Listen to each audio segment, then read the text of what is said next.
বাবা মা বেঁচে থাকা অবস্থায় তাদের মূল্য বোঝো, চলে যাওয়ার পর আফসোস করে কোনো লাভ নেই। সবসময় তাদের পাশে দাঁড়াও এবং তাদের সাথে সুন্দর কিছু সময় অতিবাহিত করার চেষ্টা করো। ওনার দেখার মতো কেউ নেই, ছেলেও নাকি দেখে না। এখন আমার এখানে আসছে, আগে আসতো, তারপরে এই সময় এই বয়সে যে আইছে, এখন আসে আমাকে ডাকে, মা বলে ডাকে, আমাকে চিনতো।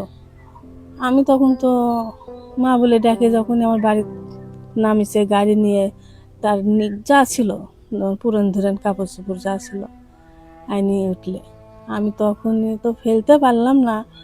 ও বয়স, ওর হাঁটা দেখেই আমি নিজে অবাক যে আমি এই মুরব্বী মানুষকে আমি কীভাবে, আমি হাত ধরে বাড়ির মধ্যে নিয়ে এসে আগে বললাম যে চারটে খাও, চারটে খাওয়া দাওয়া করায় তারপরে সব শুনলাম যে এখানে এইভাবে কেন এলেন।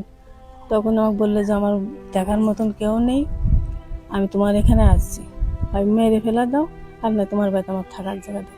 আমার ঘরও নেই, একটা ঘর আমি থাকি, সেই ঘরের বারান্দার তার থাকার ব্যবস্থা করে দিছি। নিজে না খেয়ে যে সন্তানের মুখে খাবার তুলে দিয়েছেন তসিমউদ্দিন, সেই সন্তানের ঘরে এক মুঠো ভাত না জোটার কষ্টের কাছে হার মানে জাহান্নামের আগুনও।